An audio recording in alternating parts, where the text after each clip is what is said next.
세 가지 말씀이 있다고 그랬습니다. 첫 번째로는 기록된 말씀인 성경, 두 번째로는 선포된 말씀인 설교, 세 번째로는 보이는 말씀인 성찬입니다. 요즘은 설교를 무시하는 사람들도 있습니다. 여러분은 그렇지 않지만 인문학 강의 정도로 생각하는 분들이 있는데, 바울 사도가 데살로니가전서 2장 13절에 데살로니가 교인들의 설교를 받는 태도를 이렇게 칭찬하고 있습니다. 우리가 끊임없이 하나님께 감사하는 것은 너희가 우리에게 들은 바 하나님의 말씀을 받을 때에, 한번 따라해 보실까요? 사람의 말로 받지 아니하고 하나님의 말씀으로 받음이니 진실로 그러하도다. 그러므로 이 말씀이 너희 속에 역사하느니라. 바울 사도가 제일 짧게 사역한 교회 중에 하나가 데살로니가 교회, 3주밖에 안 했습니다. 새 안식일에 설교했다. 에베소는 3년이나 사역을 했죠. 그럼에도 불구하고 그 당시에 세계적으로 믿음으로 소문난 교회는 데살로니가 교회였어요. 여러 이유가 있지만 설교를 듣는 태도가 달랐죠. 저 바울의 말이야, 신라의 말이야, 이렇게 듣지 않고 저분들을 통해 오늘 나에게 주시는 말씀이야, 하나님 말씀이야, 이 태도가 중요합니다. 성찬도 성령의 인도 가운데 제대로 드리면 십자가의 은혜를 깊이 깨닫는 하나님의 은혜를 전달하는 수단이기 때문에 바울 사도는, 마르틴 루터는 세 가지 하나님 말씀에 기록된 말씀인 성경, 선포된 말씀인 설교, 보이는 말씀인 성찬이 있다고 말한 거죠. 자, 이제 오늘 시편 23편을 통해 우리가 하나님 말씀을 들을 때에 나를 향한 하나님의 음성을 듣는 시간 되기를 바랍니다. 오늘 말씀의 제목이 순복과 행복입니다. 사람들이 행복을 위해서 추구하는 것은 대략 세 가지가 됩니다. 첫 번째로는 돈이 많으면 행복하다라고 생각합니다. 그러나 돈 많은 부자 가운데 불행한 사람이 대단히 많습니다. 수년 전에 미국의 보스턴에서 우리나라의 큰 부자의 따님이 스스로 목숨을 끊었습니다. 그 많은 돈을 가진 젊은 여성이 생과 사의 갈림길에서 자기의 생명을 그 돈이 지켜주지 못했던 거죠. 두 번째로 사람들이 행복을 위해 추구하는 것은 명예입니다. 낮은 자리에 있을 때는 높은 자리에 올라가면 행복할 거라고 생각합니다. 잠시는 행복하긴 하죠. 그러나 영원한 행복, 진짜 행복은 아니죠. 제가 군목 생활할 때 처음 간 부대에서 있었던 일입니다. 대령분들이 가장 바라는 것은 장군이 되는 것, 스타가 되는 것이죠. 제가 처음 간 부대는 특공연대였는데요. 연대장님이 대령이셨죠. 연말에 함께 식사하고 노래를 부르는 시간에 우리 연대 군의관님이 대령분 앞에서 불러서는 안 될 노래를 불렀어요. 저 별은 나의 별. 많이 혼났습니다. 근데 한 번은 별 둘로 제대하는 장군이 있었어요. 저녁을 앞두고 너무 실망하니까 하나 더 달고 군단장 못 나간 것이, 대령으로, 장군도 되지 못했던 대령으로 예편한 동기생이 찾아가 위로합니다. 야, 이 사람아, 당신은 군인의 꽃이라는 사단장도 했잖아. 사단장이 왜 군인의 꽃이냐면 다니엘 지휘관이 모든 병과 보병, 포병, 기갑, 화학 등등, 그리고 공군의 전술 항공의 지원까지 받아 입체적인 작전을 벌일 수 있는 장군이죠. 약 10,000에서 15,000명 되는 병력의 지휘관이죠. 당신은 사단장도 지냈잖아, 군인의 꽃. 그랬더니 별 둘로 제대하는 장군이 대령으로 일찍 제대한 동기생한테 그랬다고 합니다. 야, 이 사람아, 모르는 소리 하지 마라. 떨어져도 높은 데서 떨어지면 충격이 심한 법이란다. 맞아요. 대령에서 내려오는 거하고 투스타에서 내려오는 게 다르죠. 예수님과 함께 승진한 사람은 내려올 때 충격이 없어요. 그러나 예수님 없이 자기의 능력으로 올라갔다고 생각하는 사람은 내가 왜 저 사람보다 못한가? 별 하나를 더 달아야 되는데 그 자괴감이 큰 것이죠. 명예. 이것은 우리에게 일시적인 행복은 줄 수 있어도 영원한 행복, 진짜 행복을 주는 것은 아닙니다. 세 번째로 사람들이 행복을 위해서 추구하는 것은 쾌락입니다. 인간이 느낄 수 있는 최고의 쾌락은 마약입니다. 절대 실험하면 안 돼요. 너무 우리를 파괴시키니까. 제가 이민 목회할 때 청년 하나가 마약에 빠졌고 우리 청년부 담당 목사님이 그 청년을 위해서 LA의 중독자 선교회를 방문하고 와서 저한테 보고했어요. 목사님, 다른 모든 중독은 끊을 때 경험하는 고통의 순간, 즉 금단 현상을 견디면 끊어지지만 마약은 끊은 것 같아도 일생 유혹이 떠나지를 않고 만약에 끊었다가 한 걸음 더 발길을 내주면 더 깊은 나락으로.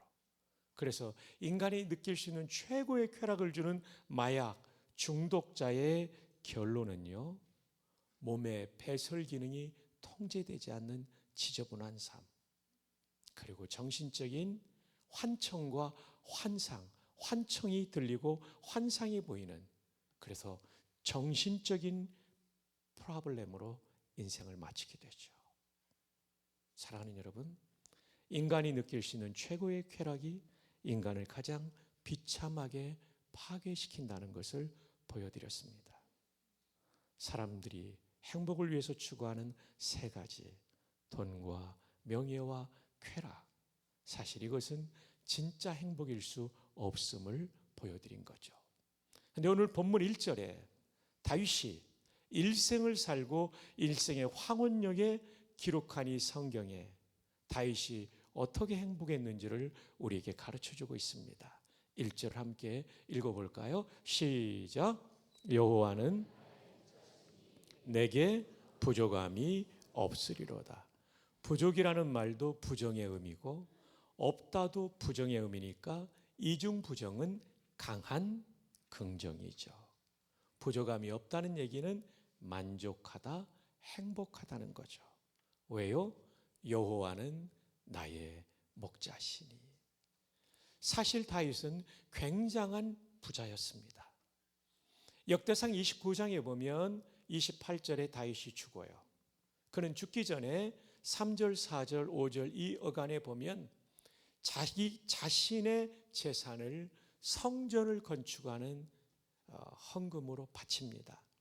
그가 바친 헌금이 어마어마합니다. 금 3,000달란트입니다. 1달란트가 34.4kg이기 때문에 3,000달란트는요, 와우, 10만 kg이 넘습니다. 10만 3,000kg. 톤으로 바꾸는 게 더 낫죠. 103톤입니다. 은이 얼마냐면 7,000달란트를 헌금으로 바쳤어요. 7,000달란트 곱하기 34.4 하면 얼마가 되냐면 24만 kg입니다. 그러니까 240톤입니다. 아직 실감이 안 나는데요. 우리 돈으로 계산하면 금값만 12조가 넘습니다. 이제 놀라시는 분이 계시네요. 이분은 굉장히 정서적으로 건강한 분입니다.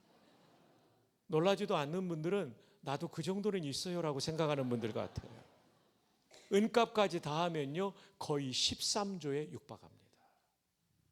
어마어마한 헌금을 드린 거죠. 그리고 28절입니까 보면 다윗이 나이 늙도록 부와 귀를 누리다가 죽었더라. 그러니까 13조만이 아니라 더 많은 돈이 있었다는 것입니다. 이 금값과 은값은 며칠 전에 총장 비서가 계산한 겁니다. 왜냐하면 제가 대학 새벽기도 때 말씀을 전하려고 다시 조사시켰거든요. 한 10년 전에 계산할 때는 7조였는데 그만큼 올랐더라고요. 13조 거의 됩니다. 그런데 이렇게 말하죠. 내가 13조 이상의 돈을 가졌기 때문에 행복하다? 아닙니다.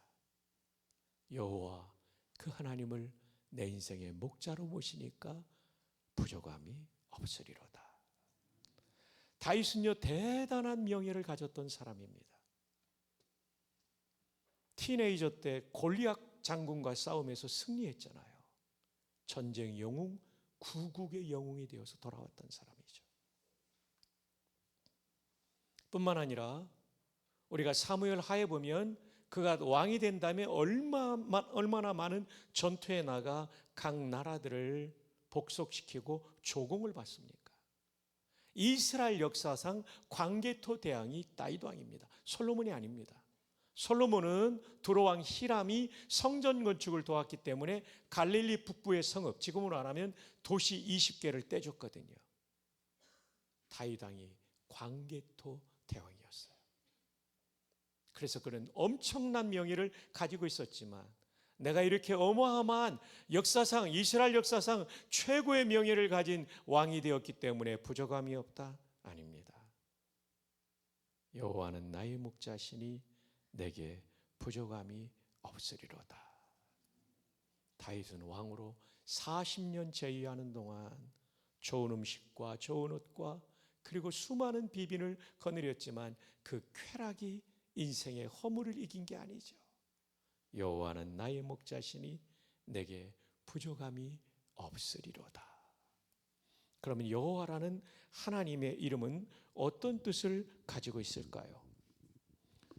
우리 목사님들이 보는 히브리어 영어 사전 BDB라는 브라운 드라이버 브릭스라는 세 명의 편저자의 이름을 따라 우리는 BDB라고 부르는데요. 217에서 218쪽에 보면 여호와라는 이름의 뜻을 이렇게 설명해 주고 있어요. 히브리어는 오른쪽에서 왼쪽으로 나갑니다. 이게 여호와인데요. 첫 번째로는 이스라엘, 이게 이스라엘 준말로 씁니다. 이스라엘 하나님의 고유한 이름. 여호와라는 이름은 이스라엘 하나님, 우리가 믿는 하나님께만 쓰는 이름이에요.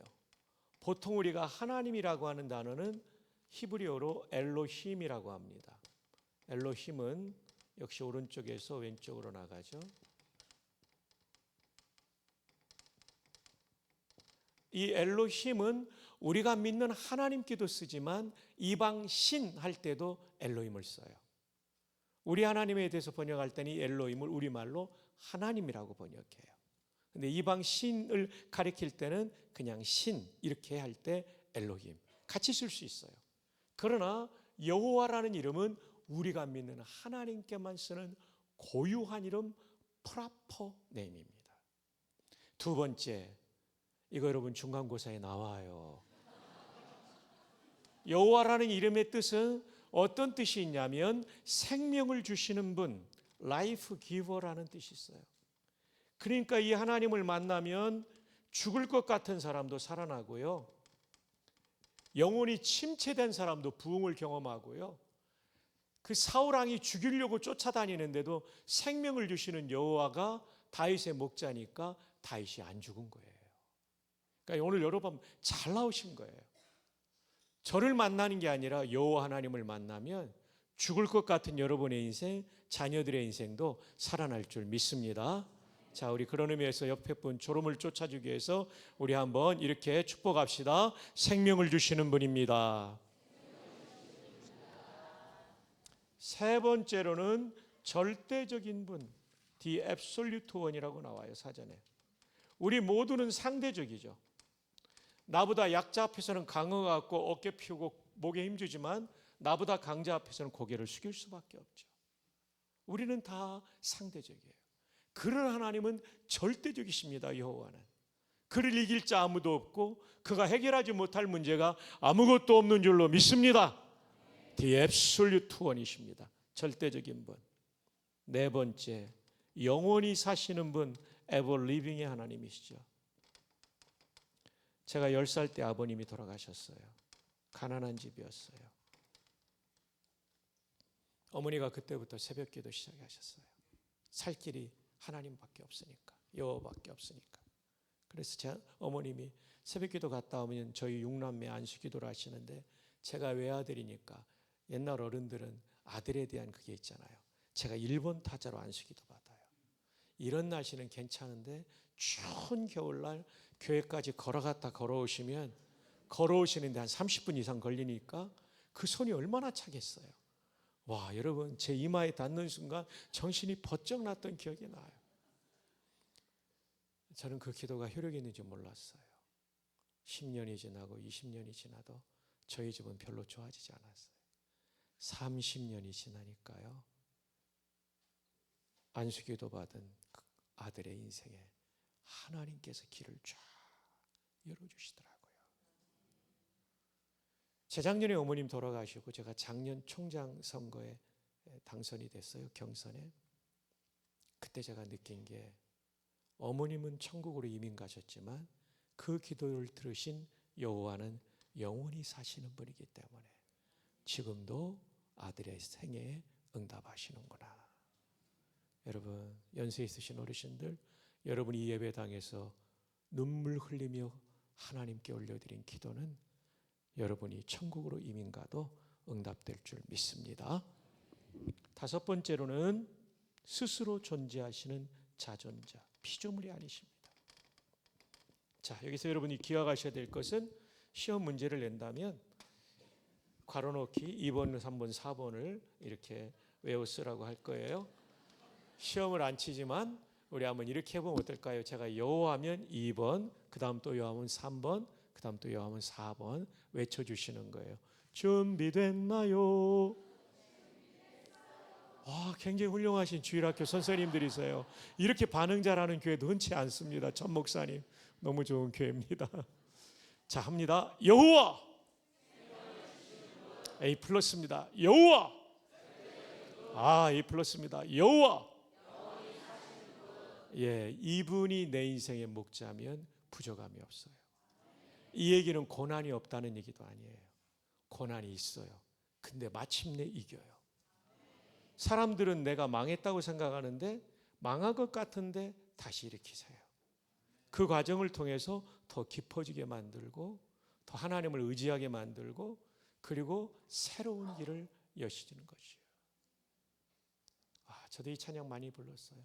나의 가는 길 주님 인도하시네. 그는 보이지 않아도 날 위해 일하시네. 주 나의 인도자 항상 함께 하시네. 사랑과 힘 베푸시며 인도하시네. 인도하시네. 광야의 길을 만드시고 날 인도해 사막의 강 만드신 거 보라. 하늘과 땅 변해도 주의 말씀 영원히 내 삶 속에 새 일을 행하리. 그래서 나의 가는 길 가죠. 여러분, 이 가사가요, 영어가 기가 막혀요. 단 모엔이라는 미국의 이 찬양 작시자가 있는데 기가 막힌 거예요. 처형의 가족들이 콜로라도의 도로를 달리다가, 콜로라도가 로키 산맥 쪽이니까 굉장히 춥고 눈이 많이 오거든요. 눈길에 미끄러지면서 교통사고가 나가지고 가족이 죽은 사람, 다친 사람, 그 장례식을 참석하기 위해서 가면서 비행기에서 작사 작곡한 거죠. God will make a way where there seems to be no way. 길이 없어 보이는 그곳에 길을 만드시는 하나님. He will be my guide. 그분은 나의 인도자, 목자가 되십니다. With love and strength. 사랑과 힘 가지고 저를 인도하십니다. By roadway in the wilderness. 광야에서 길을 만드심으로써 인도하십니다. And rivers and desert I see. 그리고 저는 사막에서 강이 흘러가는, 물 한 방울 없는 사막 같은 내 인생에 강이 흘러가는 것을 will I see. 내가 볼 것입니다. Heaven and earth will fade. 하늘과 땅이 다 사라져 버린다 할지라도. 그 다음 가사가 생각나지 않습니다. 준비하는 거가 아니지만 그 내용이 나와요. 하나님의 말씀은 영원히 살아있다. 그리고 마지막에 이게 제 마음을 대요. And He will do something new today. 그리고 오늘도 그분은 something new, 그 어떤 새로운 것을 나를 위해 행하실 것입니다. 할렐루야. 왜냐하면 그분은 생명을 주시는 분, 절대적인 분, 영원히 사시는 분이기 때문에 길이 없어 보이는 곳에 길을 만드시고 사막에 강물줄기를 만드시는 이 하나님, 여러분의 인생에 이런 은혜를 주시기를 축복합니다. 저 디트로이트라고 하는 도시는 미국의 자동차 산업 도시입니다. 캐나다 접경 도시, 저도 몇 번 갔는데요. 정말 추운 데입니다. 아주 추운 겨울날 이 도시에서, 자동차 산업 도시에서 정비를 제일 잘하는 정비사가 자기 차를 몰고 출근하게 되었어요. 근데 갑자기 도심 한복판에서 엔진이 꺼져 버렸어요. 후드를 열고 아무리 살펴보아도 원인을 알 수 없었는데 지나가던 검은 세단이 딱 멈춰서더니 노신사가 이렇게 내리셔서 도와줘도 되냐고 물어보는 거예요. 속으로 내가 제일 잘 고치는데 이 어른이 어떻게 고칠까? 그러나 예의상 해보세요 했더니 몇 군데 부속을 만지고 시동을 걸려고 하는데 기가 막히게 걸리는 거예요. 깜짝 놀라서 선생님 누구십니까? 명함 한 장을 딱 주고 청청히 사라지셨어요. 어르신이 떠난 다음에 명함에 보니 거기에는 헨리 포드라는 이름이 쓰여져 있었습니다. 이 자동차를 설계하고 만든 분이죠. 법이로운 성도 여러분, 우리도 인생의 도로를 주행하다가 우리의 자동차가, 우리 인생이라는 자동차가 멈춰설 때가 있습니다. 주변에 많은 사람들은 정비사에 불과합니다. 그런데 여러분을 만드신 그분은 정비사가 못 고치는 거 고치실 수 있는 줄로 믿습니다. 그분이 누구십니까? 전능하신 여호와.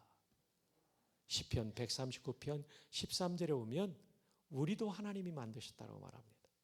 아담과 하와만 만든 것이 아니라 내 어머니의 모태에서 나를 주께서 만드셨나이다. 여러분 다 하나님이 만드셨어요. 그래서 하나님이 여러분을 제일 잘 아시고 여러분을 고칠 수 있음을 믿으시기를 바랍니다. 다윗도 인생이 고장난 때가 있었죠. 밧세바 사건, 인구조사 사건.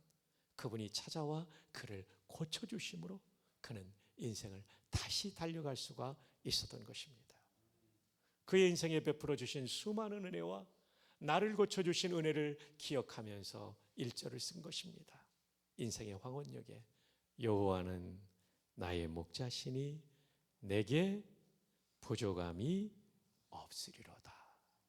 그 여호와 하나님, 그분을 목자로 모시고 따라가다 보니 내 인생이 행복해졌습니다. 자, 근데 여러분 이런 질문이 생길 거예요. 나도 하나님 믿는데 왜 나는 이렇게 불행하고 힘듭니까? 정답을 드립니다. 아무리 훌륭하고 탁월한 목자가 있어도 얘들아 이쪽으로 가면 생수의 강이 흐르고 있단다. 순종하면 목마름이 해갈됩니다. 얘들아 이쪽으로 가면 방초동산, 방초라는 말은 향기로운 풀이라는 한자죠. 향기로운 풀이 가득하단다. 순종하면 배불리 먹죠. 얘들아 이쪽으로 가면 절벽이 있단다. 순종하면 실족하지 않게 돼 있죠. 근데 불순종하면 실족하게 돼 있죠. 얘들아 이쪽으로 가면 곰과 사자가 나타난단다. 순종하면 찢기지 않지만 불순종하면 찢기게 돼 있죠. 그래서 오늘 말씀의 제목이 순복과 행복입니다. 여러분이 진정 행복한 성도의 길을 일생을 걸어가기를 원한다면 순종하시기를 바랍니다. 순종이 기쁘게 따라가는 거라면 억지로 따라가는 건 복종이에요. 억지로라도 목자 따라가야 살 길이 있고 행복할 줄 믿습니다. 오늘 제가 들어올 때 말씀 앞에서 그 찬양 부르는데 정말 감동이 됐어요. 그 말씀에 생명을 거는 자, 순종하며 주 따라가는 자, 그 사람에게 하나님께서 주시는 놀라운 은혜가 시편 23편에 담겨 있는 것입니다. 자, 우리 옆에 있는 분에게 하이파이브 합시다. 순복합시다.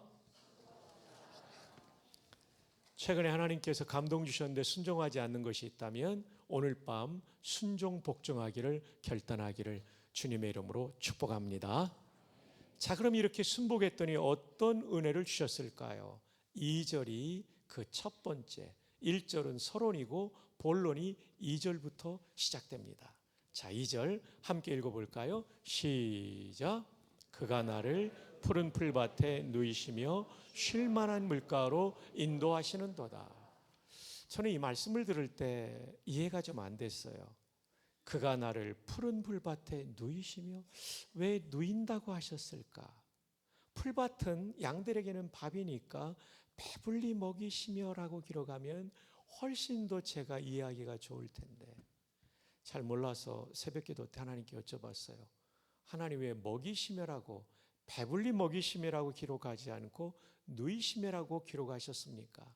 성경이 틀린 것이 아니라 제가 지혜가 부족합니다, 가르쳐 주세요 했더니 동물의 왕국을 떠올리시더라고요. 짐승들은 배고프면 안 눕습니다. 어슬렁거리며 뭐라도 잡아먹습니다. 그제서야 제가 무릎을 탁 치면서 하나님은 위대하십니다. 저는 풀밭에 오면 먹는 거 정도 생각했는데 양들이 배불리 먹고 나면 눕는 거죠. 쉬는 거죠. 안식의 단계로 가는 거죠. 와, 에베소 3장 20절이 떠오르는 거예요. 우리 하나님은 우리가 온갖 구하는 것이나 생각하는 것에 더 능히 넘치도록 하시는 이. 정말 그렇습니다. 하나님, 우리가 기도할 때 A를 구하면 A만 주시는 것이 아니라 A 플러스도 주시고 2 플러스도 주시고 트리플 플러스도 주시는 분이시죠. 내가 생각하는 그 정도, 배불리 먹는 정도가 아니라 이미 그건 지나가서 그 다음 단계인 안식하며 쉬는 단계까지 인도하신 하나님. 그러니까 부족함이 없는 거죠.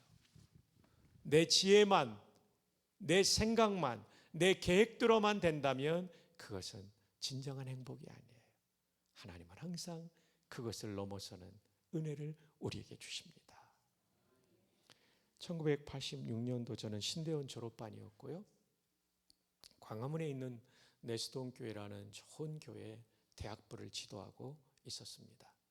참 대학생이 많은 교회였는데 그 당시에는 전도사들이 책임 교육자였습니다. 근데 그 교회 한 자매가 저를 놓고 기도했는데, 하나님, 박성규 전도사를 제 남편으로 주시면 구원받은 이후에 최고의 은혜로 여기겠나이다. 이 기도를 했다고 그러더라고요. 그리고 나서는 어느 날 전화가 왔어요. 아마데우스를 봤냐고. 뭐 가난한 전도사가 어떻게 받겠어요. 표가 있는데 가자고 그래서 서울극장 가서 잘 보고 강원에 와서 밥 먹고 헤어졌어요.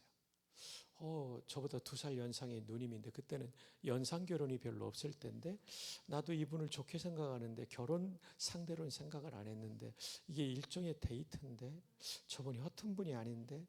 그 다음 또 전화가 왔어요. 세종문화회관에서는 복음성가 경연대에 로얄석 티켓이 있다는 겁니다. 그래 또 갔죠. 보고 밥 먹고 헤어지면서 이분이 사인을 보내는구나.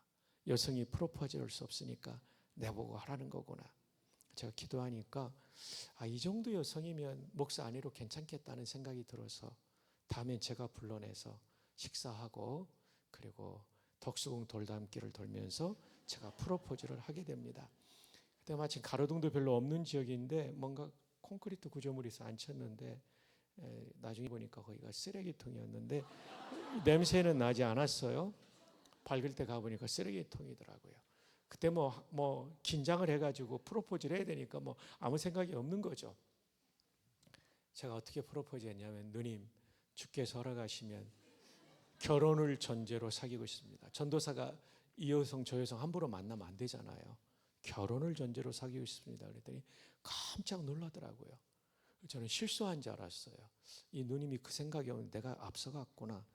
혹시 제가 실수했나요? 아니라고. 좋은데 너무 기도응답이 빨리 와가지고 당황이 된다는 거예요. 이게 살다 보니까 알겠더라고요. 저는 옳다 하면 돌격형으로 가는 사람이고 제 아내는 돌다리를 한 10번 두드리는 사람입니다. 지금도 그래요. 저는 좀 급하고 빠른데 제 아내는 좀 그래요. 그래서 저희들의 데이트가 시작됐는데요. 이제 4월에 시작해서 7월 말이 돼가니까 확신이 들어서 양가 부모님께 알리고 8월 1일 날 만났어요. 서울에서 양가 부모님이 고흥에 교사이신 저희 장인어른, 고등학교 교사이신 장인어른 올라오시고 대전에 이제 저희 호르몬이 계셨는데 올라오시고 만났어요. 얘기가 잘 되고 결혼시키자고 하면서 장인어른께서 언제 결혼하고 싶냐고 그래서 제가 내년에 군목 가는데 미리 결혼하고 싶은데 군선교 헌신했으니까 국군의 날 10월 1일 하면 좋겠습니다. 그래 좋다 그러더라고요. 그리고 이제 헤어지시고 어머님 보내드리려 이제 서울역에 이제 가는데 어머님 그래요. 야 우리가 지금 돈이 없는데 어떻게 결혼할 거냐. 어머니 제가 기도해서 받을 테니까 어머님은 당일날 오시기만 하면 돼요. 그래서 이제 기도를 시작해야 되는데 견적을 뽑아야 되잖아요. 어머님 보내드리고 그때 커피숍에 앉아가지고 견적을 뽑았어요. 다 줄이고 식사 대접할 돈도 없고 가난한 신학생이니까요. 그래서 오신 분들의 답례품은 세문안교 옆에 있는 가나안제가 지금은 사라졌어요. 세문안교의 정문 왼쪽에 있었던 기억이 지금도 사진처럼 기억납니다. 그 모찌 몇 개 넣어서 드리는 걸로 다 줄였죠. 신혼여행을 그때 막 제주도로 가는 사람들이 여러 사람들이 생길 때 저희는 뭐 꿈도 못 꿨죠. 그래도 하와이는 갔어요. 부곡 하와이라고요. 창녕에 있는 거기. 저희가 얼마나 가난했냐면요. 첫날은 여수 관광 호텔에서 자고 둘째 날 돈 아끼려고 처형님, 지금 그 처형님이 평택에 사시는데 그 처형님 집에서 잤어요. 저희가 여천공단의 그 주공 아파트. 그리고 배 타고 한류수도 뜻도 그때 처음 알았어요. 한산섬하고 여수 오가는 이 뱃길이 아름답다고 그래서 한류수도예요. 그 배 타고 그 이순신 장군 한산섬도 들르고요. 예, 여러분 한산섬 시 생각나죠? 긴 칼 옆에 차고 깊은 실험하던 차에 어디선가 일성호 가는 남의 해를 꾼나. 맞습니까? 준비 안 하고 왔기 때문에 틀릴 수 있어요. 그리고 이제 통영으로 올라가서 거기서 창녕까지 시외버스 타고 가서 거기서 자고 온 거예요. 참 가난했죠.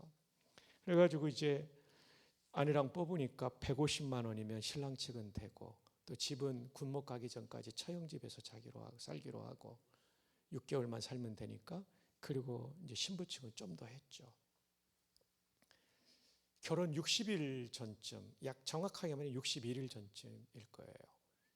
결정을 딱 했는데 기도를 시작했죠. 근데 날짜가 빨리 지나가더라고요. 받아둔 날이. 30일 전에 아내가 드레스 예약비 5만 원을 달라는데 없는 거예요. 와, 긴장되더라고요.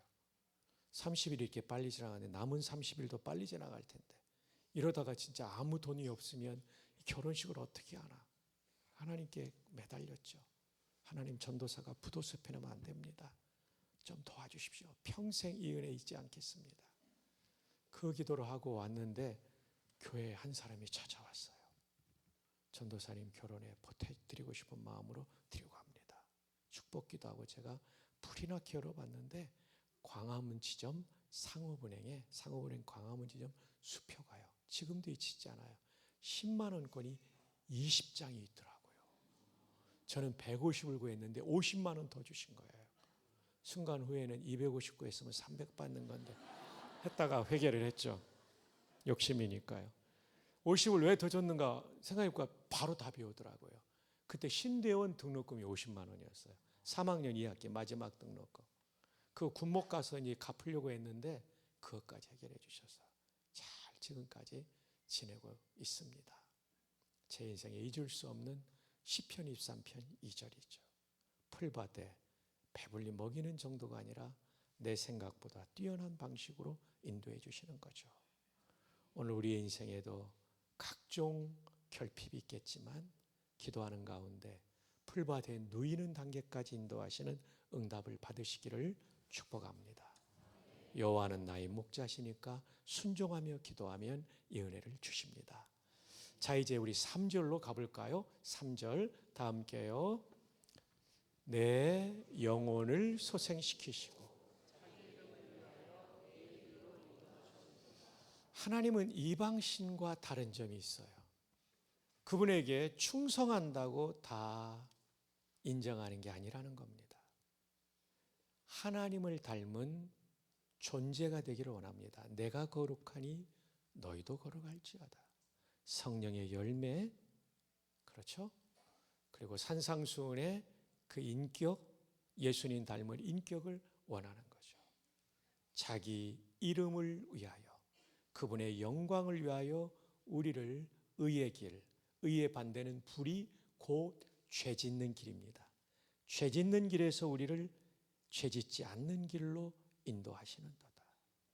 여러분, 물질의 결핍이 아무리 채워진다 할지라도, 정서적 결핍이 채워진다 할지라도 여러분이 죄를 짓고 있다면 절대 행복하지 못해요. 의의 길로 인도받는 거죠. 이것은 다윗에게 뼈아픈 과거와 관련된 구절이 아닐까 묵상합니다. 밧세바 사건이죠. 밧세바 사건. 전쟁에 나가 있는 암몬과의 전투에 임하고 있는 우리아 장군. 그는 정통파 유대인이 아니라 헷 족속, 히타이트 족속입니다. 이방인입니다. 이방인에서 개종한 사람이에요. 귀한 사람이에요. 근데 이 장군이 얼마나 충성스럽습니까? 근데 전쟁터에 나간 장군의 아내를 범한 거예요. 그러면 회개하고 정말 잘못했다고 해야 되는데 이 죄를 은폐하려고 시도하죠. 그래도 전장에 있는 장군을 불러들이죠. 그리고 함께 잠을 자면 생긴 아이가 장군의 아이로 느껴지도록. 지금은 절대 안 통하죠. 유전자 검사 때문에. 근데 다윗 시대는 BC 1000년이니까 이게 통했단 말이죠. 근데 안 통한 게 우리아 장군이 얼마나 충성스럽냐면 내 주의 언약궤와 주의 장병들이 전장에 있는데 내가 어찌 한가롭게 내 아래를 품고 잘 수 있으리까? 안 가요, 이 장군이. 왕궁의 진영에서 지내요. 다윗의 계획이 작동되지 않는 거예요. 거기서 멈춰야 되는데 멈추질 않죠. 참고로 이 대목에서 여러분에게 퀴즈를 냅니다. 우리아 장군의 집은 다윗의 왕궁으로부터 얼마나 떨어져 있었을까요? 선택 지문은 2개입니다. 1번, 상당히 멀리 떨어져 있었다. 참고로 저는 정답을 2번에 배치합니다. 2번, 상당히 가까운 곳에 있었다. 정답은 정답 맞추셨어요. 왜 이런 묵상이 가능합니까? 다윗이 목욕하는 밧세바를 보고 유혹을 느꼈으니까. 여러분, 300m 전방에서 여인이 목욕한다고 유혹받지 않습니다. 제가 낙하산 탈 때 보니까 400m 보니까 사람이 콩알 만한데 무슨 유혹을 받겠어요. 상당히 가까웠어요. 그럼에도 불구하고 우리아는 아내 손 한 번 잡고 올 수 있는데 그걸 안 하는 장군이에요. 플랜 B는 뭐였냐면 장군을 죽이는 겁니다. 플랜 A는 함께 잠자는 거고 플랜 B는 죽이는 거예요. 장군을 불러들여 만찬을 벌이고 다음 날 이른 아침 전장으로 돌려보내면서 작전 명령서를 써서 줍니다. 우리아 장군의 손에 들린 작전 명령서는 왕이 총사령관 요압에게 주는 명령서이기 때문에 장군도 열어볼 수 없는 명령서죠. 거기에는 비극적인 명령이 담겨 있습니다. 암몬과의 전투에 우리아 장군을 최전방에 세우고 그가 고립될 수 있는 상황에 전병력을 퇴각시키므로 암몬의 손에 죽이게 하라. 하나님이 이것을 얼마나 괘씸하게 보셨을까요? 일이 그대로 이루어집니다. 전령을 통하여 우리아 장군의 전사 소식을 들은 다윗은 칼은 이 사람도 칠 수 있고 저 사람도 칠 수 있다. 아니죠. 다윗이 꾸민 계략이었죠. 사무엘하는 11장에 하나님께서 이것을 괘씸히 여겼다라고 끝나죠. 12장으로 넘어가면 하나님께서 다윗을 기다리다 못해 하나님의 종 나단 선지자를 보냅니다. 얼마 동안 회개하지 않았냐면 밧세바 사이에서 태어난 아들이 있기까지 1년입니다. 약 1년 동안 회개하지 않아요. 나단이 가서 하나님 말씀을 전합니다. 왕이시여, 이 나라에 큰 부자가 한 마을에 살고 있는데 그 마을에 아주 가난한 사람이 살고 있었습니다. 부자는 소떼와 양떼가 가득한 사람이고 가난한 사람은 암양 새끼 한 마리만 키우고 있는데 이 부자가 손님이 왔다고 하여 가난한 사람의 암양 새끼를 빼앗아 잡아먹어버렸습니다. 이 일을 어떻게 하면 좋습니까? 다윗은 진노하며 말합니다. 그런 인간이 이 나라에 있단 말인가? 마땅히 벌을 받아야 할지니라. 이때 나단은 성령의 감동으로 다윗을 쏘아보며 말합니다. 왕이시여, 당신이 바로 그 사람입니다. 당신이 바로 그 사람입니다. 당신에게 왕의 자리를 주셨고 사울왕의 비빈까지도 다 주었는데 어찌하여 우리 아이 하나밖에 없는 아내를 빼앗았습니까? 이 말씀을 들은 다윗이 성령의 감동으로 가슴이 찔려요. 그리고는 거기서 무릎을 꿇습니다. 하나님, 제가 죄를 범하였습니다. 불쌍히 여겨주십시오. 이게 다윗의 위대한 점입니다. 고대의 군주들은 나라의 주인이었기 때문에 마음에 들지 않으면 목을 벨 수 있었죠. 어쩌면 사울왕이었으면 이 메시지 듣고 목을 뱄을 거예요. 그러나 다윗은 말씀 앞에서 두려워 떠는 자가 되어 무릎을 꿇죠. 그래서 회복된 겁니다. 그래서 역대상 29장 28절에 다윗이 나이 늙도록 부와 귀를 누리다가 죽었더라가 가능한 거예요. 보배로우신 성도 여러분, 여러분 가운데 하나님과 나만이 아는 죄가 있다면 그거 다윗처럼 회개해야 여러분의 인생에 진정한 행복이 주어진다는 사실을 믿으시기를 바랍니다. 그래서 이 금요 집회에 말씀 앞에서 두려워 떠는 사람이 돼야 돼요. 이 말씀을 듣고 성령께서 여러분의 마음을 찌르고 있다면 그 말씀 앞에서 회개해야 되죠. 그래서 3절은 이렇게 됩니다. 내 영혼을 소생시키시고. 소생이라는 말이 되살릴 소자예요. 되살릴 소자, 날생자, 다시 살린다는 거예요. 인생을요. 근데 이 소생시킨다는 히브리어 동사가 슈브예요. 한번 따라해 볼까요? 슈. 이 슈브의 뜻은 다음 몇 가지예요. 더 많은데 기억하기 좋도록 몇 가지만. 이거는 기말고사에 나올 겁니다. 첫 번째 슈브는 돌아가다라는 뜻이에요. 이건 BDB 사전 217에서 218에 있는 거고요. 이것은 996에서 999쪽에 나오는 내용입니다. 돌아가다. 우리가 여호와께 돌아가자 할 때 이 단어가 호세아서 6장의 말씀이 슈브예요. 슈브. 돌아가다. 근데 놀랍게도 두 번째 의미는 회개하다라는 뜻이에요. 여호와께 돌아간다는 것이 성전까지 성소까지 돌아간다는 그 정도가 아니에요. 하나님 앞에 죄를 우상 숭배의 죄를 회개하는 거죠. 성적인 타락도 사실은 성의 우상을 섬기는 거거든요. repent, 회개입니다. 세 번째로는 소생시키다라는 뜻이 있어요. 영어 성경에 이 restore를 쓰고 있죠. restore.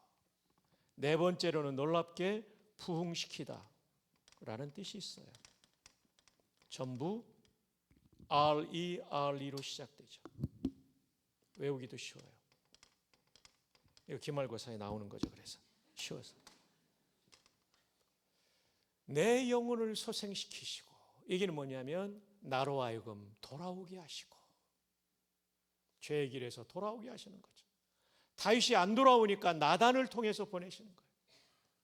나단의 메시지를 통해서 돌아오게 하는 거예요. 담임 목사님의 메시지를 통하여 여러분을 돌아오게 하시는 거예요. 이 슈브예요. 내 영혼을 소생시키시고. 근데 돌아온다는 거지 예배당까지 온다는 그 정도가 아니라 회개시키는 거예요. 하나님의 말씀을 듣고 회개가 일어나면 그 다음부터 소생이 일어나고 더 나아가 부흥까지 일어나는 거예요. 그래서 3절은 매우 중요합니다. 우리가 3절을 빼놓고 시편 23편을 이해하면 안 됩니다. 내 영혼을 회개시켜서 의의 길로 인도하셔서 마침내 부흥까지 경험하게 하시는 하나님, 이 놀라우신 은혜, 우리 오늘 밤도 성령께서 내 마음에 깨우치시는 죄가 있다면 그것을 우리가 회개함으로 하나님이 주시는 진정한 부흥까지 나아가기를 주 예수님의 이름으로 축복합니다. 자, 우리 옆에 있는 분에게 슈브 한번 하이파이브 합시다. 슈. 뒤에도 한번 합시다. 슈. 네. 돌아가다, 회개하다, 소생시키다, 부흥시키다라는 뜻이 있습니다. 자, 이제 4절로 넘어갑시다. 4절 다 함께 우리 한번 읽어요. 시작.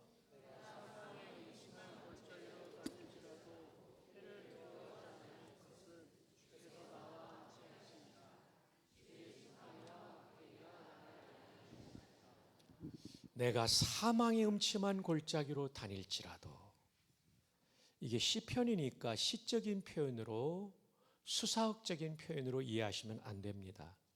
다윗은 실제 상황이었죠. 아시죠? 골리앗과의 전투에 나갈 때 사망의 음침한 골짜기, 승리하고 돌아오니까 여인들이 다윗은 만만이요 사일은 천천이다, 다윗이 무찌른 적군이 10,000명이라고 말하고 그리고 사울은 1,000명이라고 말하니까 사울 왕이 열받았어요.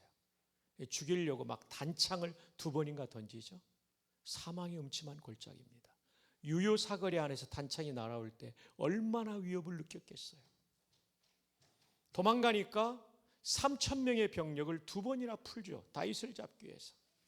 와, 사망의 음침한 골짜기입니다. 더 이상 이스라엘 땅에서 피할 수 없어서 이 팔레스타인 땅으로 도망가는 거예요. 블레셋 땅으로요. 근데 하필이면 급히 도망가다 보니까 골리앗의 조국인 가드로 도망간 거예요. 가드 왕의 신하들이 아기스 왕에게 말합니다. 이자가 골리앗을 죽인 자니이다. 그래서 죽을 수밖에 없는 상황이 되니까 미친 사람 흉내를 내며 침을 흘리고 미친 사람처럼 대문에 낙서해 가지고 목숨을 구걸했죠. 사망의 음침한 골짜기입니다. 왕이 되었더니 이제 살만했더니 아들놈이 반역을 일으키죠. 그 아들의 이름이 뭡니까? 압살롬이죠. 얘는 이름이 안 좋아요. 아버지도 살인할 놈입니다. 본래 히브리어 말은 아버지 샬롬, 평화의 아버지가 되라고 했는데 전쟁을 일으키고 쿠데타를 일으키고 반역을 일으킨 대장이 되어버렸어요. 사망의 음침한 골짜기. 근데 뭐라고 말합니까? 내가 사망의 음침한 골짜기를 다닐지라도 해를 두려워하지 않을 것은 누가 함께 하신다고요? 주께서. 왜냐하면 주 여호와께서 우리를 보시기에 우리가 너무나 소중한 존재니까. 수년 전에 세상을 떠난 예일대학교 화학과 교수이신, 분자화학과 교수이신 하롤드 모로이치 교수는 인간처럼 말하고 생각하고 과학하고 예술하는 존재를 만들려면 얼마가 들까? 모든 화학물질을 산다면, RNA, DNA, 단백질, 효소 뭐 이런 거 다 산다면 무려 6,000조 달러가 든다고 말했습니다. 여러분 생각해 보세요. 정말 이렇게 아름다운 건물을 짓고 이렇게 마이크를 만들어서 소리를 확장시키고, 김연아 선수가 경기할 때 진짜 지금도 잊히지 않아요. 그 음악에 맞춰서 표정 연기하고 점프하고 회전하고 다리도 이렇게 들고 쫙 가기도 하고. 저는 이게 신발 신고도 힘든데 스케이트 신고 얼마나 힘들겠어요. 대단하죠. 그 작은 스마트폰 하나에다가 컴퓨터와 모든 사전이 들어가고 뭐 녹음기, 사진기 다 들어가잖아요. 캠코더. 네, 굉장한 거죠. 진짜 6,000조 달러 되는 거죠. 우리 돈으로 6,000조 달러가 얼마냐면 700경입니다. 억조경. 한번 따라합시다. 나는 이래봬도 700경짜리입니다. 옆에 있는 분도 축복합시다. 그대도 700경짜리입니다. 네, 여러분의 집이 좀 좁다 할지라도 집보다 여러분이 비싸요. 집 비싸봤자 몇십억 아닙니까? 이건 700경이에요, 여러분은요. 승용차 낡았어도 그러지 마세요. 뭐 비싸봤자 몇억 하겠죠. 뭐. 그러나 여러분은 차보다 비싸요. 한번 따라합시다. 와우, 정말 비싸다. 네, 정말 우리는 소중한 존재입니다. 근데 하나님은 700경, 7천조 달러보다 더 비싸다고 합니다. 700경도 아니네요. 한 800경 넘겠네요. 그죠? 환율 계산해 보면 어마어마한 거죠. 근데 하나님은 그보다 더 비싸다는 거예요. 어디에 나옵니까? 창세기 1장을 보면 제가 또 질문이 생겼어요. 하나님 만물의 영장을 위해 창조의 마지막 날 지으셨나요? 만물의 영장이면 1번으로 지어야죠. 1등 좋은 거 아닙니까? 근데 바로 기도하는데 응답을 주시더라고. 너 첫째 날 만들었으면 지구가 깊은 물 위에 덮여 있고 바다가 수심이 깊고 배도 없고 구명조끼도 없고 먹을 것도 없는데 어떡할 뻔했냐. 아이고 하나님, 마지막 날 디딜 수 있는 육지가 이미 3일차에 올라왔고 먹을 수 있는 거 다 만들고 우리를 만드셨군요. 하나님 감사합니다. 제 생각대로 됐으면 큰일 날 뻔했네요. 이런 얘기를 드렸던 기억이 납니다. 저도 이제 63세인데요. 61년생이니까 인생을 뒤돌아보면 내 타임라인대로 안 된 게 제 인생의 유익이더라고요. 여러분, 우리 너무 조바심 가지지 말고 인생을 긴 호흡으로 바라봐야 돼요. 저도 가난한 집의 아들이고 등록금 제때는 적이 거의 없고요. 결혼도 아까 말씀드렸죠. 정말. 그래서 제가 대학생 다닐 때는 저같이 가난한 사람은 프로레타리아도 아니고 프로박테리아라고 불렀던 시대가 있었습니다. 천 목사님도 그런 얘기 들어보셨죠? 네. 긴 호흡으로 봐야 돼요, 인생은. 긴 호흡으로. 내 생각대로 안 된다고 너무 낙심하지 마세요. 하나님 안에 있으면, 목자 모시고 살면 다 그분이 책임져 주세요. 근데 고생은 또 많이 했어요. 근데 행복해요. 예. 높은 산이 거친 들이 초막이나 궁궐이나 내 주 예수 모신 곳이 그 어디나 하늘나라죠. 이게 신앙의 신비인 것이죠. 자, 그런데 하나님께서 인간을 맨 마지막에 만드는, 더 마지막에 만든 분들이 여성들입니다. 여성들은 정말 위대한 분들입니다. 하나님의 최신 작품입니다. 우리 남자들은 좀 먼저 나와가지고 좀 떨어집니다. 여성들이 훨씬 더 우수합니다. 그래서 여성들을 만들 때는 하나님이 재료를 달리 쓰시잖아요. 남자는 흙을 버무려서 만들었고 여자는 뼈로 만들었어요. 그릇으로 말하면 남자는 질그릇이고 여자는 본 차이나인 거죠. 남자들이 왜 빨리 죽냐면요, 이 질그릇은 투박하고 강해 보이지만 떨어뜨리면 퍽하고 깨지는데, 이 떨어뜨려도 본 차이나는요 쨍그랑하지만 안 깨집니다. 그래서 이 여성들이 남성보다 8년을 더 살아요. 지혜로운 남성은 연상의 여인과 이렇게, 굉장히 죄송합니다. 옆에 있는 여성들을 우리 한번 축복합시다. 그대는 본 차이나이십니다. 뒤에도 한번 축복합시다. 그대는 본 차이나이십니다. 근데 천목살인 교회는 나이 든 분들이 별로 안 보이시네요. 다 젊으시네요. 근데 일부 흰머리 소녀들이 계세요. 사실 이 흰머리 소녀들은 더 비쌉니다. 여러분, 지금의 본 차녀보다 고려시대 만든 자기는 더 비쌉니다. 조선시대 이조백자, 고려시대 고려청자 훨씬 더 비싸죠. 이것을 영어로는 앤틱이라고 그러죠. 정말 귀한 분들이죠. 이 시간에 우리 흰머리 소녀들에게 그대는 앤틱입니다 하고 한번 축복합시다. 그대는 앤틱. 저나 우리 천 목사님 다 이 어른들이 해주신 밥과 간식 먹고 수련회 다니고 성경학교 먼저 다니고 그다음 수련회 다니면서 다 은혜 받고 목사 된 사람들입니다. 이 시간에 우리 흰머리 소녀들에게 큰 박수 한번 합시다. 너무 고맙습니다. 건강하시고 오래오래 기도의 동역자로 우리 천 목사님과 동역해 주시기 바랍니다. 또 연세 드신 흰머리 소년들, 염색하신 분들을 포함해서 대한민국이 오늘이 있기까지 이분들의 희생이 정말 많았어요. 베트남전 가서 돈 벌고 열사의 중동에서 모래바람 맞으며 가족들 먹여 살리고 한국 경제를 일으킨 흰머리 소년들 박수로 한번 축복합시다. 너무 감사합니다. 하나님이 우리를 이렇게 우수하게 만들었어요. 특별히 여성들은 더 우수하게 만들었죠. 올해 신대원 졸업자 수석이 여학생이었습니다. 미국 유학 갔습니다. 와, 여성들 진짜 대단하세요. 여성들이 진짜 뛰어나요. 와, 여성들을 함부로 대하시면 안 됩니다. 존중하고 같이 가야 됩니다. 이분들이 빠지면 상당히 우리가 힘들어집니다. 여성들 훌륭하시죠. 그런데 이렇게 하나님이 우수하게 만든 인간이 하나님과의 약속을 깨뜨리죠. 그 약속은 뭐냐면 하나님은 왕이시고 주인이시고 나는 종이라는 거예요. 인간이 가장 행복할 수 있는 건 순종하는 종이 될 때 가장 행복합니다. 왜냐하면 우리는 죄성에 물들었기 때문에 내 판단 자체가 왜곡될 수 있거든요.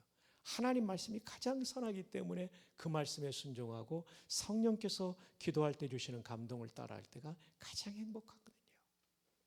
마귀한테 속아가지고 선악과를 따먹죠. 이건 과일 하나 훔쳤다는 그런 차원이 아니에요.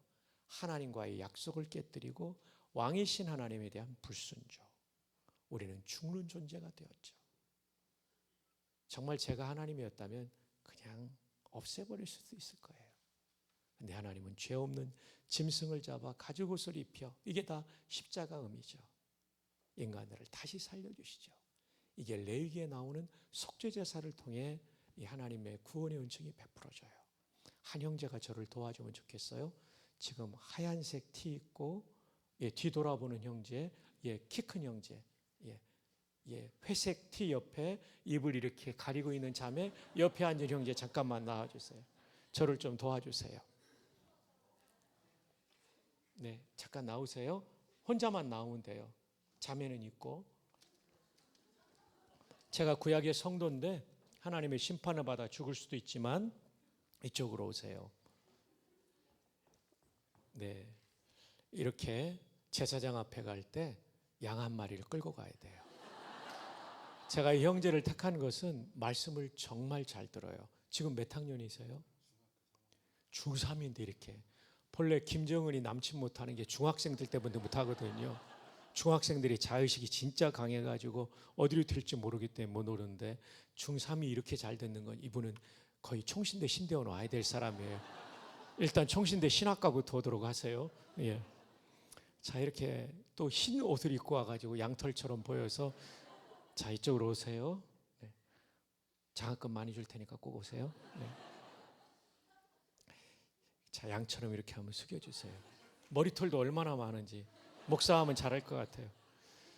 제일 먼저 제사장 앞에 하는 기도가 회개기도인데 안수기도인데 한 손이 아니고 두 손을 포개서. 근데 제가 마이크 소리가 들려야 되니까 떼고 합니다. 하나님, 저의 이제는 하나님의 심판을 받아 마땅한데 제가 심판받으면 끝나버리기 때문에 이 양을 제물로 대신 속죄하는 대속제물로 받아주시기로 하셨습니다. 약속을 믿고 회개하오니 용서해 주세요 하면 박성규의 제가 양에게로 가는 거예요. 두 번째로는 잡습니다. 목을 치고 조각조각을 합니다. 이제 죽은 거니까 누우세요. 잘했어요. 머리까지 대세요. 움직이면 안 돼요. 저 대신 처벌받은 거죠. 그리고 3번은 이 양을 번제단에 올려놓고 맹렬한 불로 태우는데 지옥불 같은 불로 태우는 거죠. 움직이면 안 되는 거예요. 죽은 거예요. 이 양이 다 타서 없어지면 죄가 없어졌다고 인정하고 당신의 죄는 대속제물의 죽음으로 속죄되었습니다. 평안히 가십시오. 근데 여기에 문제가 있어요. 사람이 죄를 지었는데 속죄제물은 사람보다 가격이 떨어지는 동물 양이에요. 이건 불완전한 거고 예표, 미리 보여주는 거죠. 진짜 속죄받으려면 사람이 죄를 지었으면 누가 죽어야 돼요? 사람이, 그것도 죄 없는 사람이.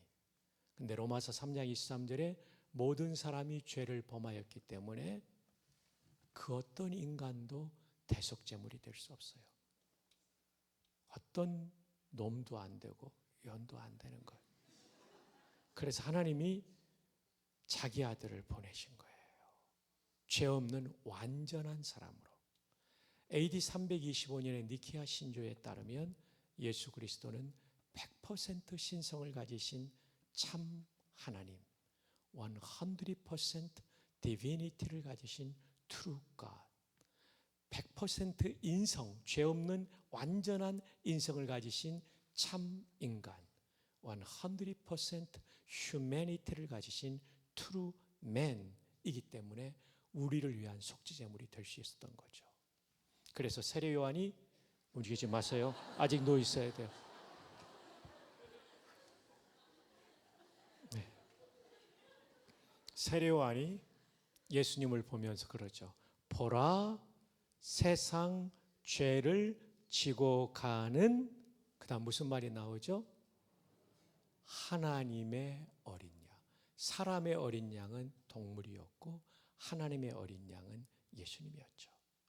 사람이 걸어가는데 어린 양이라고 말한 건 속죄 제물이라는, 대속 제물이라는 뜻이죠. 그래서 예수님은 십자가에서 돌아가시면서 다 이루었다, 헬란말로 테텔레스타이, 완료 수동태입니다. 신약학자 앞에서 헬라어를 쓰면 안 되는데요, 목사님이 정말 실력 있는 분이십니다. 임무를 완수했다는 뜻이요, 물건값을 지불했다는 뜻인데, 십자가에서 다 이루었다는 얘기는 성부에 맡겨주신 임무를 완수했고 우리 죄값을 다 지불했다는 뜻입니다. 십자가로 우리는 완전 속죄받는 줄로 믿습니다. 오늘 형제가 너무 고생해서 제가 용돈 갖고 왔어요. 허그 한번 합시다. 네, 감사합니다. 너무 고마워요. 말씀 잘 들어서 아주 훌륭해요. 예, 물론 우리 형제가 정치인도 될 수 있고 학자도 될 수 있고 여러 길을 갈 수도 있는데 한번 기도해 보세요. 제가 볼 때는 형제 목사하면 잘할 것 같아요. 네, 근데 기도해 보세요. 제가 말하는 건 외적 소명, 아우터 콜링이고요. 더 중요한 건 이너 콜링, 마음속에 하나님이 부르셔야 돼요. 네, 오시면 잘할게요. 자, 들어가십시오. 아유, 너무 수고했어요. 우리 형제님 정말 신실하네요. 근데 그 11조 이번 주 내고 쓰셔야 됩니다. 재정부에서는 확인을 해 주시기 바랍니다. 아니, 그런 거 확인하면 안 되고 우리 형제 믿으니까요. 그건 맡기면 됩니다. 저와 여러분의 값이 6천조 달러, 예, 6천조, 지금 약간 헷갈리는 7천조 달러, 그 800경이 넘는데 그보다 더 비싼 거예요. 예수님이 우리를 위해 생명을 바쳐주셨기 때문에. 그래서 사도행전 20장에 보면 에베소 장로들과 바울이 헤어지면서 장로님들에게 부탁하죠. 하나님이 자기 피로 사신 교회를 여러분에게 돌보게 하셨습니다. 이때 교회는 빌딩이 아니라 사람이잖아요. 우리 교회 성도들을 자기 피, 이 하나님은 제2위 하나님이신 성자 하나님 곧 예수님을 말하죠. 예수님의 피로 여러분을 사셨어요. 여러분이 얼마나 소중한 존재냐면 뭐 700경, 800경 이게 아니에요.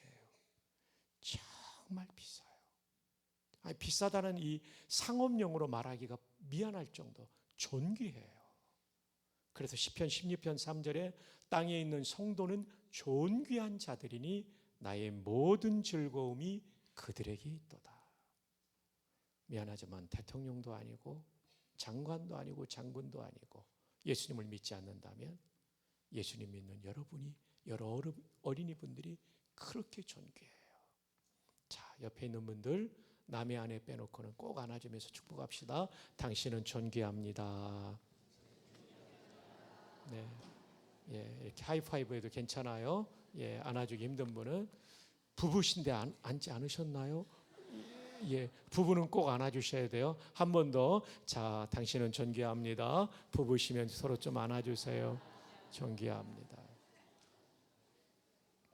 여기서 우리가 얻을 수 있는 소중한 교훈은 내가 아무리 힘든 사망의 음침한 골짜기를 걸어가도 하나님은 나를 포기하지 않는다. 너무나 대단히 소중하기 때문이에요. 이걸 잊지 마세요. 제가 군목으로 임관할 때 육군 참모총장상 받고 금시계를 받았는데요. 목욕탕 갔다가 놓고 나왔는데 전화를 했어요. 문 닫아가지고 내일 오라는 거예요. 제가 그 다음 날 언제 갔을까요? 1번 퇴근한 후에, 2번 점심시간에, 선택지문 마지막 3번 하나 더 넣습니다. 새벽기도 마치고 한 거죠. 여러분, 이 시기하고 여러분은 비교할 수 없는 거예요. 여러분은 하나님 앞에 정말 소중한 분들이기 때문에 꼭 하나님이 여러분을 사망의 음침한 골짜기에서 이끄십니다. 포기하지 마시고 나쁜 짓 하면 안 돼요. 옆에 있는 분을 축복합시다. 당신은 너무나 소중하고 존귀합니다. 한 번 더 축복합시다. 그러니까 함부로 죽지 마. 네. 목회할 때 안수지사 한 분이 사업이 망했어요.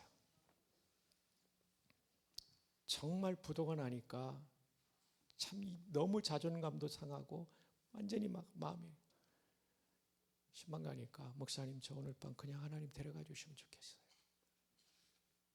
주님의 말씀으로 권고하고 간절히 기도하고 돌아왔는데, 이분이 안수 집사님이니까 자살할 수는 없고 데려가 달라고 기도하다가 하나님을 만나야 해서 그 위기를 이겨나니까 그만큼 회복은 안 됐지만 살 길이 열리더라고요.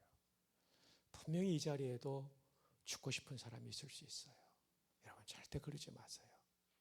여러분이 정말 소중하니까 하나님이 이끌어주세요. 미국에서 식사하면 백인 부인들이 중간쯤 나오면 그래요. 포크 내려놓지 마세요. 아직 최고의 메뉴는 안 나왔습니다. 영어로 Save your fork, the best is yet to come. 여러분, 여러분의 인생에 최고의 메뉴 아직 안 나왔어요. 포기하지 마세요. 아멘. 포기는 배추를 세는 단위일 뿐입니다. 성도가 어려움 앞에서 취할 태도가 아님을 꼭 기억해 주시기를 바랍니다. 여러분은요, 예수님의 생명만큼 존귀하고 비싼 존재들이에요. 세상은 여러분을 학점으로, 학교 성적표로 평가할지 모르고 여러분의 연봉으로 평가할지 모르지만 하나님은 절대로 그걸로 평가하지 않습니다. 여러분의 외모로 평가할지 모르지만 하나님은 절대 그러지 않아요. 제가 지나온 63년을 살면서 수많은 성도와 목회자들을 보니까 하나님 그걸로 평가하지 않아요. 순종하고 그 말씀에 생명을 거는 사람은 반드시 복되게 인도하십니다. 목자에게 순종하며 살면 인도하십니다. 복되게 인도하세요. 자, 이제 5절로 넘어가겠습니다. 5절 다 함께요. 시작. 주께서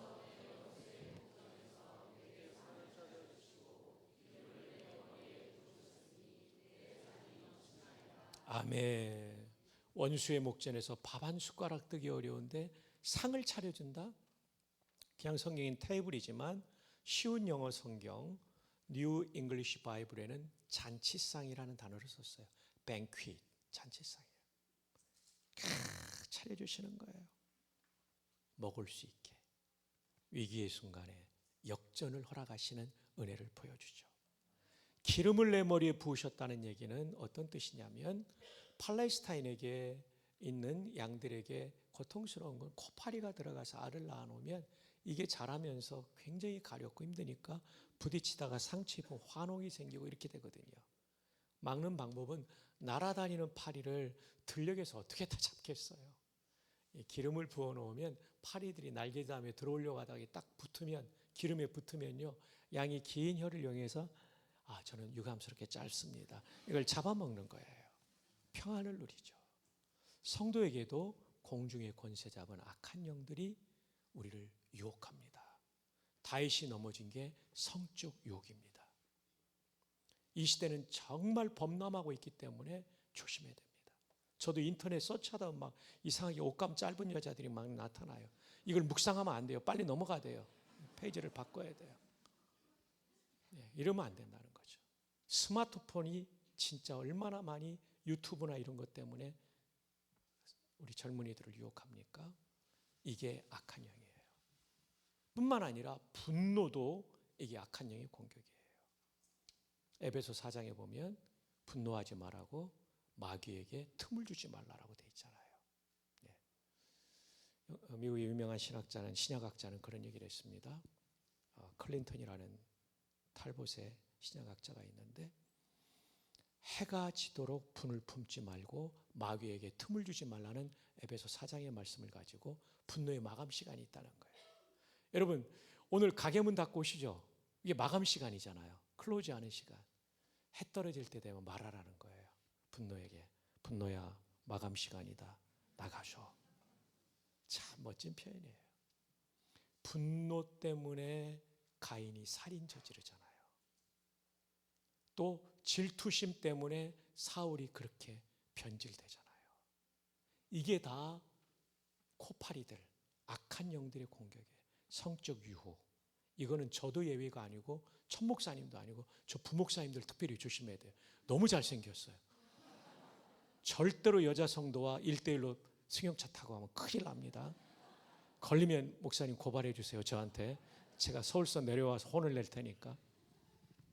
카톡 함부로 날리지 마세요. 하트는 여성들한테 날리면 안 돼요. 여러분의 사모님에게만 날리고. 목사님들 귀가하면 사모님들은 휴대전화 검색을 꼭 하셔야 돼요. 주고받은 카톡이 무엇인지, 검색한 것이 무엇인지. 제 아내는 제 비번을 다 알고 보고 있어요. 이걸 여러분이 꼭 하셔야 안전합니다. 예. 알았죠? 상담할 때 1대1로 여성과 한 방에 앉아있으면 큰일 납니다. 문 활짝 열어놓고 하든지 여전사님이나 복수를 항상 있어야 됩니다. 마귀가 끊임없이 공격해요. 목사뿐만 아니라 성도들도 이 성적 유혹에 넘어진 사람이 한두 명이 아니에요. 정말 우리나라의 진보와 보수의 경계선에서 설교하던 후배가 무너질 때 너무 마음이 아팠어요. 저도 끝까지 지켜야 되죠. 여러분도 지키고요. 이렇게 악한 영은 우리 안에 파괴적인 생각을 집어넣습니다. 음란의 문제, 경쟁심, 질투의 문제, 그리고 화를 내는 분노의 문제 등등, 이런 부분이 우리의 결단도 중요한데 더 중요한 것은 기름 부음이 필요해요. 성령의 기름 부음. 하나님 앞에 그 충만한 은혜를 경험하는 시간이 매우 중요해요. 매우 중요해요. 제가 오늘 늦은 게 내일 발표하는 거 있어서 로버트 클린턴 박사의 훌로신학교 리더십 교수의 글을 읽다가 좀 늦었어요. 그 첫 번째, 그분이 목사님 오늘 설교를 제가 너무 길게 하네요. 이제 거의 끝나가요, 여러분. 지금 평소에 안 나오는 얘기가 너무 많이 나와서 제가 미안한데, 이분이요 1300명의 리더를 연구합니다. 그 중에 50명이 성경에 나오는 리더고 100명은 역사 속에 나오는 리더고 1150명은 현대 리더들이에요. 1300명을 연구하면서 마지막까지 실패하지 않고 은퇴까지 잘 달려가는 리더들 공통점이 6개가 있어요. 그 첫 번째가 뭔지 압니까? 하나님과의 vibrant relationship. 아주 풍성하고 역동적인 은혜를 누릴 때 끝까지 달릴 수 있어요. 성령의 기름 부심이 그래서 중요합니다. 네. 기름을 내 머리에 부으셨으니. 성령의 기름 부심. 오늘 금요일도 기도하면서 성령 충만을 사모합시다. 그래서 우리 가운데 충만한 기름 부음으로 악한 영의 공격을 분별하고 그리고 물리치는 승리가 있기를 주 예수님의 이름으로 축복합니다. 자, 이제 마지막 6절입니다. 여러분의 눈이 빛나기 시작했습니다. 자, 6절 다 함께 읽어요. 시작.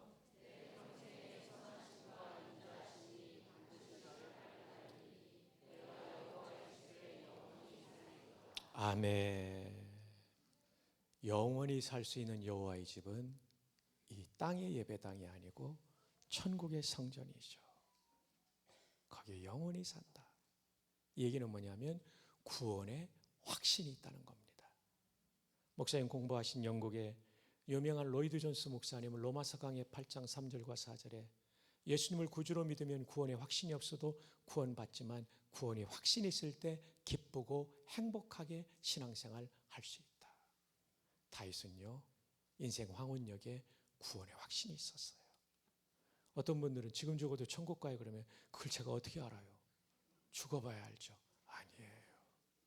성경은 성경을 기록한 목적 중에 하나가 구원의 확신을 주는 겁니다.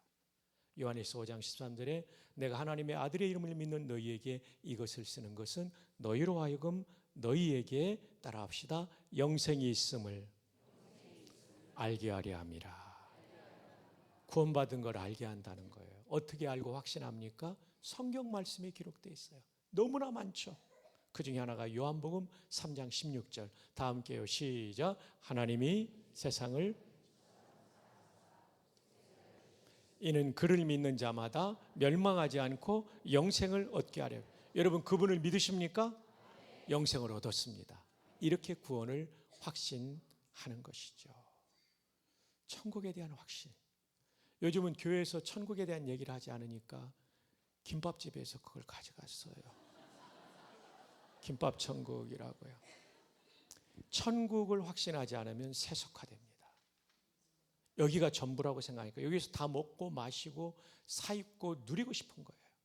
천국을 소망하면 여기는 거쳐 지나가는 거죠. 다윗이 13조 원의 헌금을 한 이유가 뭔지 압니까?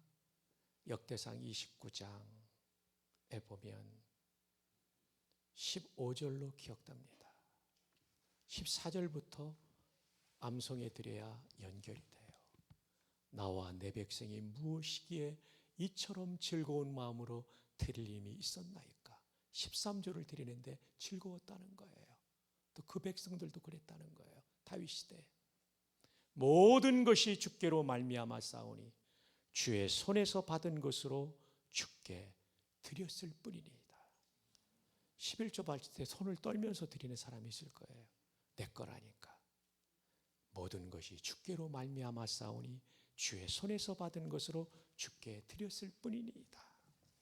그리고 이어지는 말씀이 뭔지 압니까? 우리는 우리 조상들과 같이 주님 앞에서 이방 나그네와 거류민들이라. 세상에 있는 날이 그림자 같아서 희망이 없나이다. 이거예요. 여러분 대단한 것 같죠? 여러분의 인생이 사실은 우리는 그림자처럼 사라지는 존재들. 여기에 희망이 있는 존재가 아니라 저기에 희망이 있는 존재들입니다. 이 믿음으로 살아갈 때 우리는 신앙의 순수성을 지키며 하나님을 영화롭게 하는 신앙생활을 하게 될 줄 믿습니다. 자, 김밥집에 뺏긴 천국 되찾아옵시다. 사람은 3번의 인생을 산다고 그래요. 이제 거의 마쳐갑니다. 5분 안에 마칩니다. 3번의 인생의 첫 번째는 엄마 뱃속입니다. 두 번째는 지상생애고 세 번째로는 영원한 생애입니다. 첫 번째와 두 번째는 다 준비하는 생애입니다. 엄마 뱃속을 나올 때 포근한 곳을 떠나 어디로 갈까? 그러나 정상적으로 태어나면 더 밝고 찬란한 지상이 기다리고 있죠. 그러나 유산되면 이 밝고 찬란한 생애를 살지 못하죠. 두 번째 생애도 기다리는 생애, 준비하는 생애입니다. 예수님을 구주로 믿어 하나님의 자녀로 태어나면 세 번째 생애는 더 밝고 찬란한 천국에서 눈을 뜰 줄 믿습니다. 그러나 예수님 믿지 않고 영적 유산된 사람은 어두운 지옥으로 떨어지게 돼 있는 거죠. 여러분 예수님 구주로 믿으셨습니까? 여러분 분명히 천국에서 영광의 천국에서 눈을 뜰 줄 믿습니다. 어느 교회 할머니 권사님이 성경을 읽는데 성경을 그냥 읽지 않고 이름들만 밑줄 치면서 외우시는 것 같더래요. 그래서 목사님께서 성경 그렇게 읽으시면 안 되죠 권사님 그랬더니 목사님 나 좀 있으면 천국 갈 텐데 가서 통성명이라도 하려면 이름이라도 외우고 가야 되잖아요. 와 진짜 훌륭한 할머니 권사님이죠. 천국에 대한 소망을 가지고 삽시다. 이제 말씀의 결론입니다. 순복과 행복. 우리는 기가 막히게 좋으신 목자를 모시고 살고 있어요. 여호와 하나님이시죠. 그분은 생명을 주시는 분이고 절대적인 분이고 영원히 사시는 분이기 때문에 이분에게 순종 복종하면, 이분의 말씀에 순종 복종하면, 선포된 말씀에 순종 복종하면 여러분의 인생은 반드시 행복할 줄 믿습니다.